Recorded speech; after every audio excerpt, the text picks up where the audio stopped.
on, you really need to evaluate what went wrong. And I think a lot of younger people now, they listen to Gary Vee, he's a big marketing and social media guru. And the one thing that he always talks is like, there's nobody to blame but yourself. Mm-hmm. So you need to look back at what happened and why you didn't get the results that you wanted, evaluate and move on. And the same thing is whether you're training or not training, whether you're running a business or not running a business.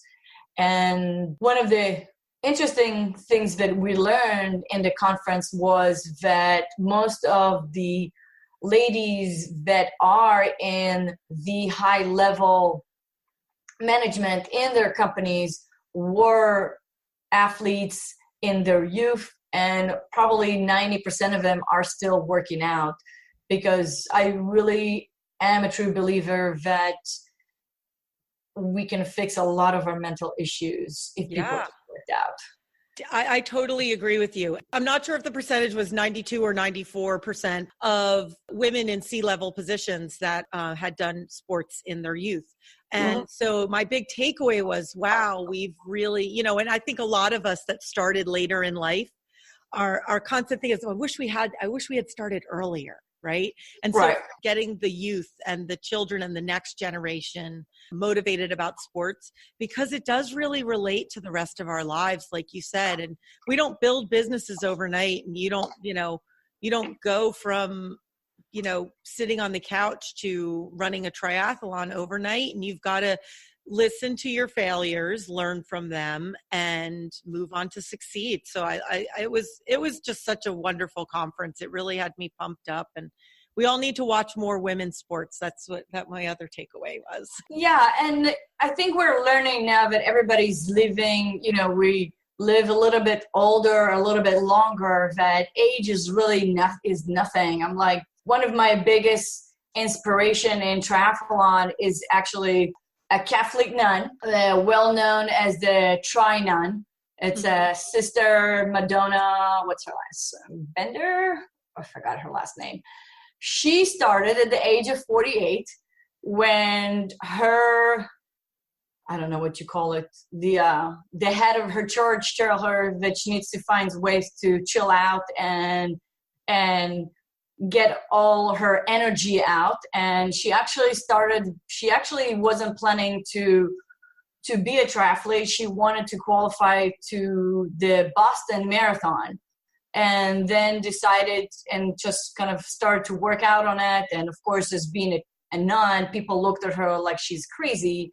And now 40 years later, she's 88. She just finished another one of her triathlons, and she is at number 325. Wow. She made Ironman create new age categories because of her. That's awesome. That's so amazing. I'm going to look. I didn't know about the Tri Nun, so I'm going to have to look her up. Yes. So she started at the age of 48, and she's 88 now, and she's still, going strong. So whether you're starting a business or you're starting your workout, it's never too late. And I know it's cliche, but if you're out on the road, whatever you are doing, you're still faster than anyone sitting on the couch. True. Very, very true. All right, Anna. So what else do we want to talk about that you'd like to touch on today? Do you want me to talk a little bit more about Augusta? Yeah, that would be great. Oh, yeah, let's backtrack a little bit, and let's talk a little bit more about Augusta. So tell me about that. So as I said, Augusta has a really awesome community. Unfortunately, there's not a lot of it going on in Augusta. So really the golf tournament and the triathlon are really the two biggest events through the year that brings a lot of people in there. So it's very important for their economy. They have a very active triathlon group in there, and they actually have one of the active Facebook groups from all the triathlons that Ironman run. And so it was such an amazing experience to get to know people, meet people, throughout this whole year of training before we even got there. So there was such a camaraderie and such a celebration before we even got there. So when we got there, it was already like, oh my God, we're so excited to see each other and get this going. So there's alligators and all kind of stuff in this river. So the volunteers there are very kind of not only making sure that you have the regular buoys that sit there to help the swimmers, but they actually have divers to make sure that the alligator stays awake. Oh, wow. And yes, there was alligators in the water on Friday and Saturday. So, but like hopefully we're skinny triathletes and they don't like us, or, you just need to swim fast enough. So, and so when we got there on Friday, we signed up, and then we went to do the test swim. So this is something that the locals arranged. That's not part of the Ironman. It was very nice for them to accommodate us, to have people all on the river to make sure if somebody's not feeling right or needs to get out in the middle. And I actually managed to swim the whole distance, even though I was not planning on it to do it 2 days before, but it was quite of a good swim. So I was really excited. Yeah. And it was fast too, right? Yes. Mm-hmm. Yeah. Because you're swimming with the current. It didn't feel that it was that fast, but just for example, I did the same distance in the Potomac in August, and it took me about an hour, like an hour, 2 minutes. And I did it in Augusta for 39 minutes. Wow. So, and I wasn't even trying that hard. I was like, I'm saving my energy for everything else. Like these 2 minutes on the swim gonna leave me out of breath. I'm not going to, it's not gonna help me. So my plan was to take it easy on the swim and then kind of go out on all the bike and then do a run walk when I get to the run. And the day of the event, we had beautiful weather.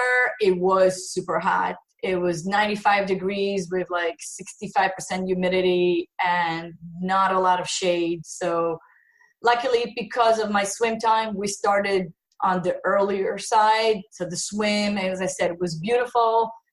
I got hit in the head once or twice, not too bad. So considering, luckily it's a wide river, so there was plenty of room for everybody to. But still, like you swim, somebody bound to like smack you somehow. It's part of the process, right? Yeah, absolutely. So then from there we jumped on the bikes and headed out.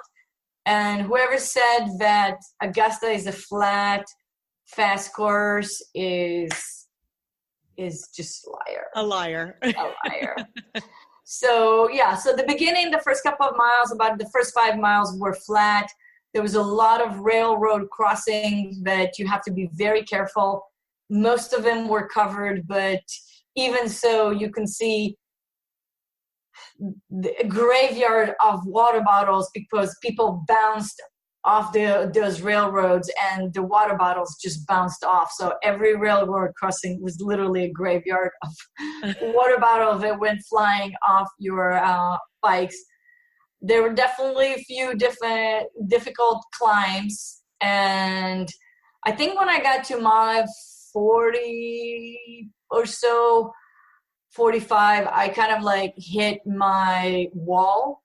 And so luckily it was the water stop. So I stepped off my bike, stretched myself, had a lot of liquids as much as possible. Really from there, it was like, okay, one more mile, like it's 10 miles. So like 9 miles, 8 miles, like I couldn't be happier getting into the transition and just be done with the bike. Honestly, when I got off the bike and went into my run, I wasn't sure that I'm going to finish it. Wow. I was so beat up. It was so hot. I think I was somewhat dehydrated. I was like, I don't know. I'm like, the good thing that, again, my biking was within the time frame that I wanted to be. So I said, okay, even if I have to walk, I'm still going to finish with the total of 8.5 hours. Mm-hmm. But when I got to the first water station, I got a lot of ice, a lot of water, and some nutrition, and I managed to get into my rhythm of run and walk that I planned for myself. You know, you keep going, you're running, there's this crazy loops. The community was all there, so it was really, really nice. They were standing there with water hoses and ice, buckets of ice and everything possible to cheer us on. So there was really very few spots that there were not people that were cheering for us. And my next wall was at mile 2 when I thought that I missed the turn to the chute, and I thought that I'm running the second loop the second time. So after a few minutes of running, I looked around, I realized that I'm still running with the same people that were around me in the last couple of minutes. So I figured out, I'm like, okay, maybe it can't be that we're all lost, right? Right. So I kept running and finally got to that turn, and I'm like, okay, let's do it. So I definitely got my last bit of energy and ran in. And of course I had to slow down to, get the nice pictures at the end of the run at the finish line.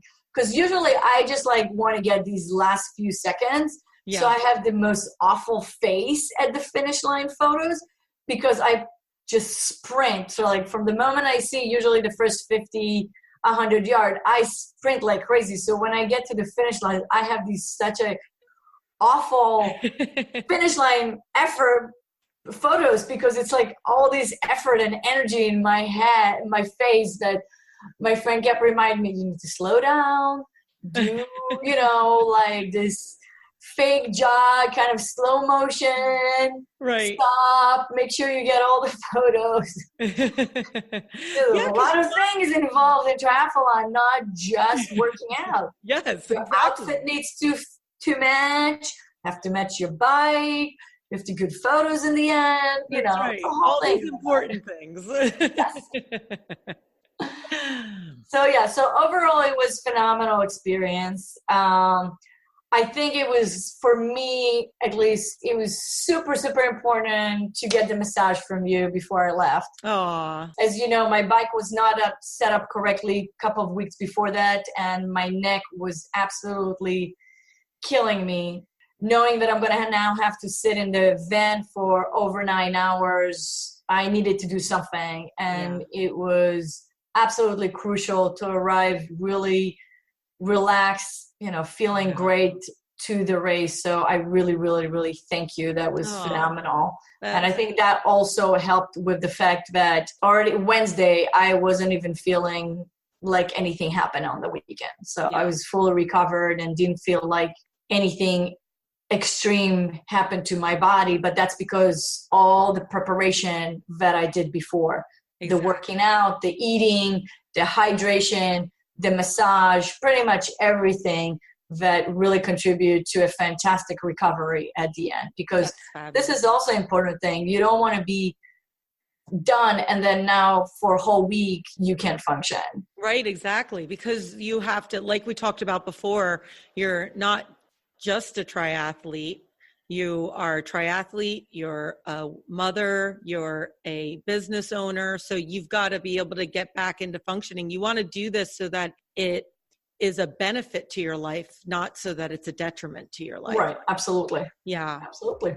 All right. Well, that's about all the time we have today, but I want to thank you so much for taking the time. When we don't see you out on the trails or out swimming, training, we can also find you at your business, AKG Design Studio. Where can people go to find out more about you, more about what you're doing, and more about AKG Design Studio?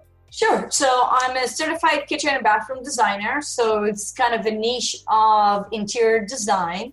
And best, you can go to our Facebook page, to AKG Design Studio. You can follow us there. You can follow us on, if you want to see a little bit more of the personal stuff and more of my triathlon and working out Our Instagram is AKG Design Queen, and I post a lot of